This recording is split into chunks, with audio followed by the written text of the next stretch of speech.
Hello and welcome to Nature Talk News, brought to you by James, aka Hiker James, from the Sunshine State of Southwest Florida. Where there's nature, there's news. Nature. What is nature? I'm sure everybody has their own opinion of what they call nature. Anytime you walk out your door, you're walking into nature. In your backyard, in the parks, anywhere you go, you see it. It's all around you.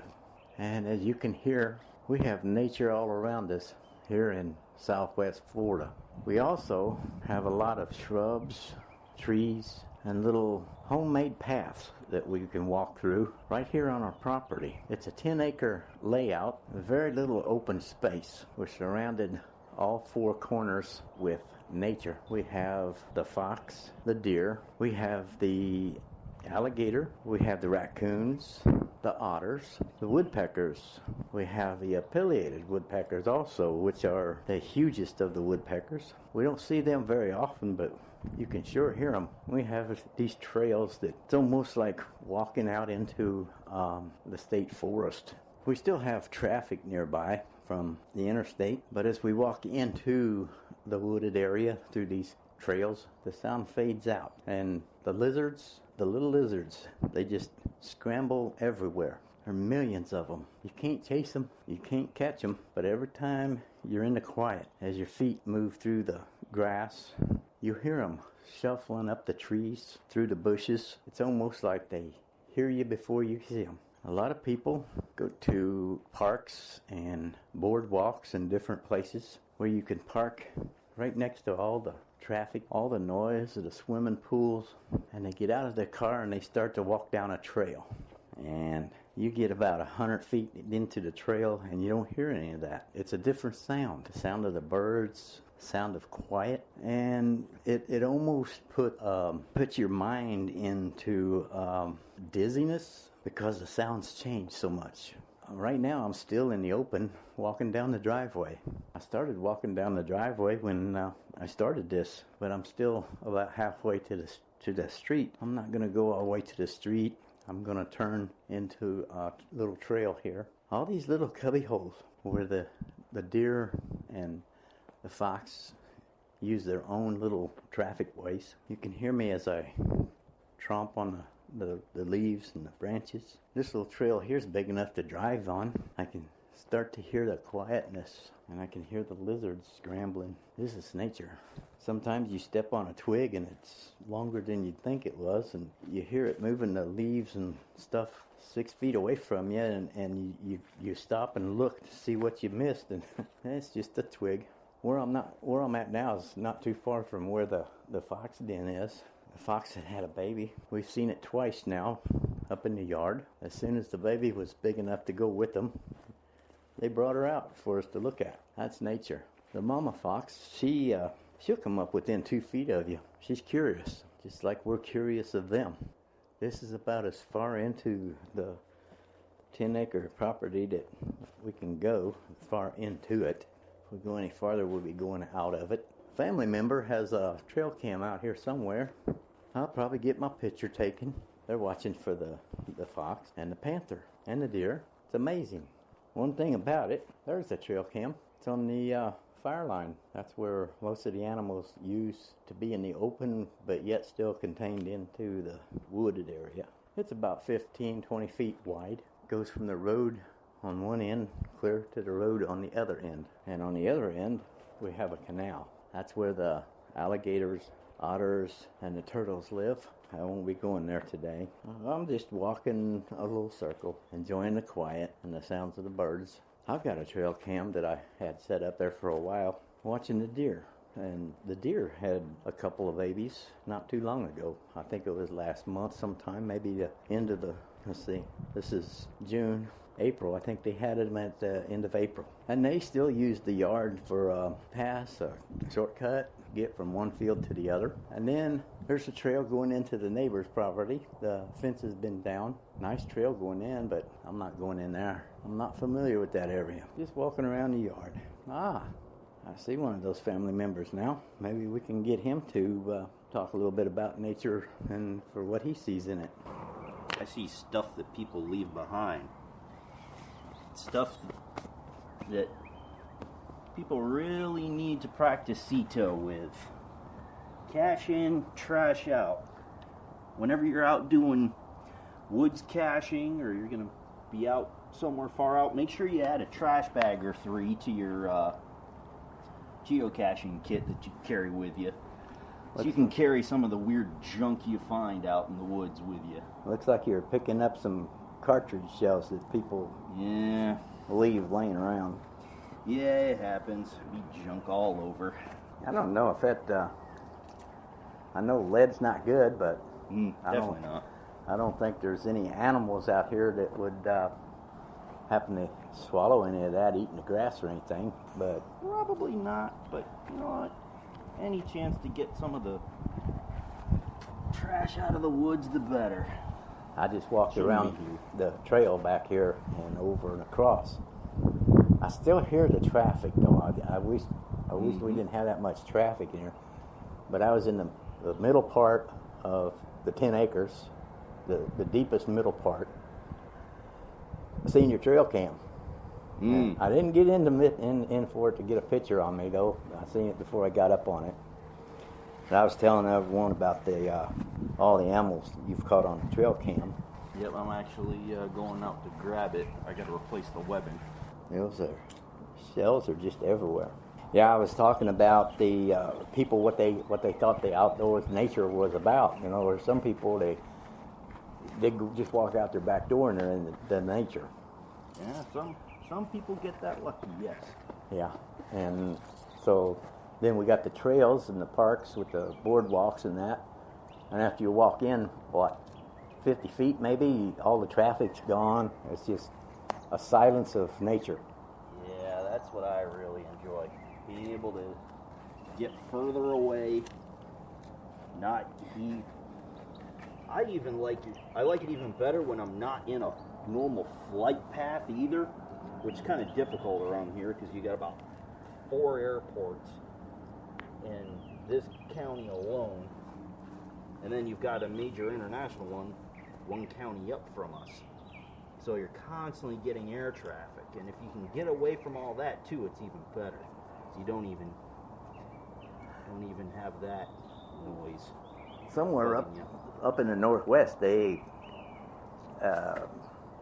some state national forest or whatever that they reroute the air path around it because people were complaining about all the noise from the 747s and stuff. Yeah, they actually detour around this area. That'd be nice. Yeah, it would be. I wouldn't be surprised at all if they did that at Yellowstone. I just watched it might be there. Program about Yellowstone. They're still discovering waterfalls there. Huh. Even now, they thought there was going to be maybe 10, 20 waterfalls. So far, they've discovered about 300. Wow, that's amazing. There's 17 separate rivers there. A lot of rivers. They all come from one main source, or? No, a bunch of multiple sources. There's a few springs, but most of it's all ice and snowpack fed from up in the mountains. And apparently there's at least, they're not even sure how many because they haven't measured them all, peaks over 10,000 feet. Wow. Yeah. Yeah, that's nature. That's what it's about. Yep. I don't know what those little beads are there by your foot. That's airsoft. Those are old airsoft BBs, 6mm. Supposedly they biodegrade, but it takes a good 10 years or so. Anything that degrade after so many years, it's just how many years. I don't think they've really come up with an accurate amount of time. I see they're collecting their shotgun shells, though. Yeah. They're giant. They're big and red, so it's kind of hard to miss them. So what have you been getting on your trail cam there lately? What kind of different things? Deer, fox. Supposedly, girlfriend caught a fox family. Oh, is that the little baby I've been talking about? Yeah. Supposedly they caught them on trail cam. I haven't seen it yet. I haven't seen that photo yet, but supposedly she caught them. And been catching panthers drunk people on golf carts and four-wheelers. I've seen a horse on one. Yeah, there was a horse with no rider and no saddle.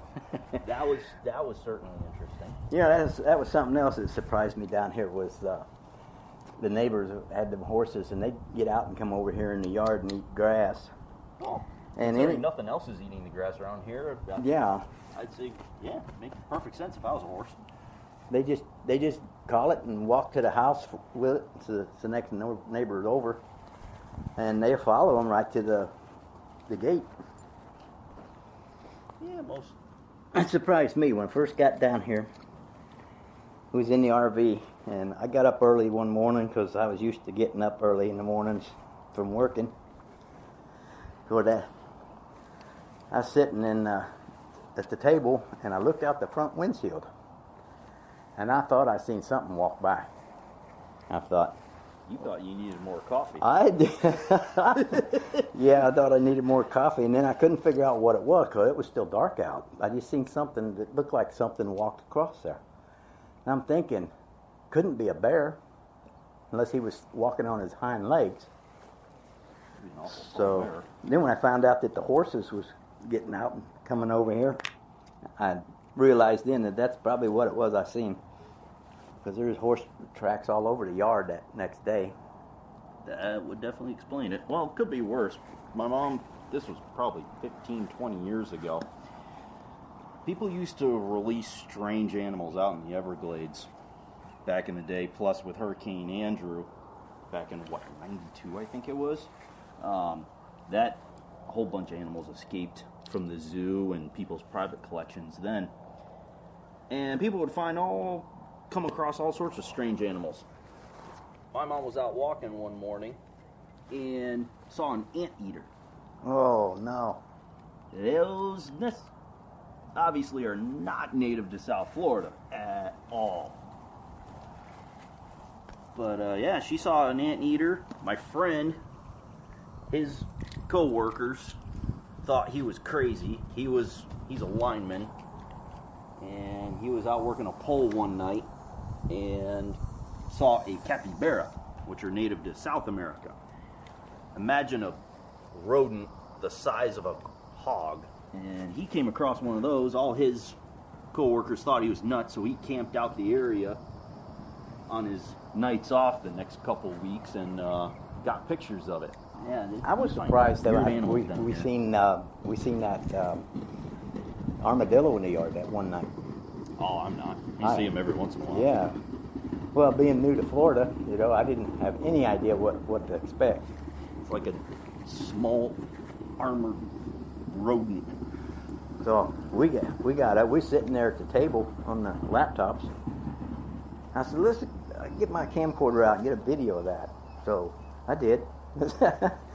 It was different watching an armadillo dig through the dirt and look for food. I've had them come right through my campsite, and their eyesight isn't terribly great. So if you sit still and don't make a sound, don't move, they won't even know you're there.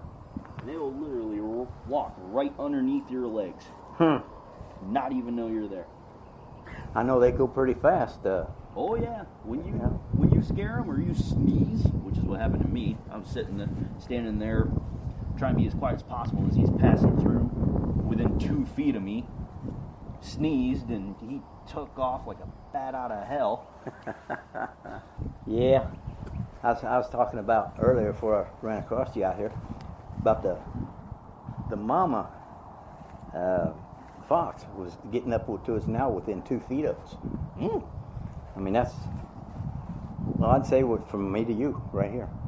And that's maybe 3 feet, but pretty close, which is kind of strange for a fox because they're normally pretty skittish. Well, the male fox, he won't.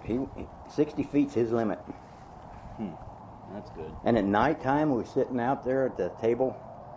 We'll see the male fox come out from the trail there, and he'll go across the yard over in the big open space over there, go hunting. We could call him. We could, anything we could try to do to get his attraction. And he's got his eye set on where he's going, and he's not going to look up. But we shine a flashlight on him. If I don't notice them, they won't notice me kind of mentalities. We shined a flashlight on him all the way out there, and the frogs out there. We could see them jumping. You've seen the the frogs, yeah. how they'll jump up and dive at their food. Mm-hmm. Yeah, he will. It's even funnier if you see him in snow, which doesn't happen down here. Oh, did you see that video of that? I've seen a couple videos. They say their sonar, radar, whatever it is they use, they can hear locate rodents under snow. Yeah, their ears 3 are feet. that good. Yeah, they can go 3 feet and they dive head first into that snow, Mm-hmm. and then dig their way back out. Makes you wonder, because our mom has always told us, don't dive head first into something you don't know what's underneath. You're going to break your neck. Yeah. Apparently, fox mamas don't teach that. No, they teach it as this is the way we survive. Apparently they're not terribly worried about breaking their necks. But that's the kind of nature we have down here in Southwest Florida. And if you've never been out and really ventured out into the open or the enclosed forest or anything like that, take the time someday and do that. You'll not regret it. You might have to walk a couple miles, but that's good for you too. Be sure to bring water and bug spray. Water and bug spray, 2 main items. Maybe energy bar or something too, because I know a couple times that we've been out on the trail, I wished I'd have had an energy bar to get us back. A couple of times I wish I'd brought a Coleman stove, except for the fact I'd have to carry the thing. Yeah. Oh, it's fun though. I like it. Yeah. Up in Ohio, they got little places, where I came from. But they have little places where you can go into, like the city parks, and get out into the woods and where it's quiet, but it's nothing like here. No, because I imagine they're fairly small there, because most of it's all been developed. Uh-huh. There's a couple acres here and there, 20 acres here, 30 acres here, 5 acres there in the city park. Now, But here we got thousands of acres that Oh, yeah, in one park. you can't even develop it unless you drain the swamp further, which they're doing the exact opposite. They're refilling the swamp now. Mm. Back to the way it was, trying to restore some of the land. And southern Illinois has a state forest. Zalaski State Forest. I don't know if you heard that, but... Sounds Polish. Yeah, it does. But I went on a hiking trail one time where you have to leave a card in the box when you have to get the Iron Rangers. Mm-hmm. Yep. Let them know which trail you're going, how long you're going to be gone. Which is always a good idea. If you're going to be going out in the woods, especially by yourself, make sure you let somebody back in town, family member or somebody, know that where you're going to be, how long you expect to be gone, and then make sure you call them when you get back. Right. Especially if it's your mother, because then they're worried sick all the time anyway. Well, this trail, up and down mountains and stuff, and the trail was actually about 2 feet deep where so many people went through there. That's a well-worn trail. Yeah, and the trail goes, you can go 1 day trail, or 2, or 3, or 4, you can go a 5-day trail if you want. But we walked for 8 hours to the first campsite. That was the first trail. I believe it. And that's how far we went. We camped out, got up next morning, headed back. I remember doing that as a kid back in Scouts. We bussed up to Georgia and did about a week-long hike up there in the mountains of northern Georgia. Don't remember exactly where, but did about a week-long hike there. Did some mountain biking, whitewater rafting, and that was fun. Yeah. That was definitely an experience. Hills. Growing up in South Florida, there are no hills down here. No. Hiking with a pack when you're a kid in hills that you're not used to, that part took a little bit getting used to. But Okay, well, we're out of time here today, so we're going to call it the end of the show, and we hope you enjoyed it. And glad to hear from anybody that wants to send us information on what you do in your nature. So until next week, this is James, and I was speaking to Corey. So we'll catch everybody later.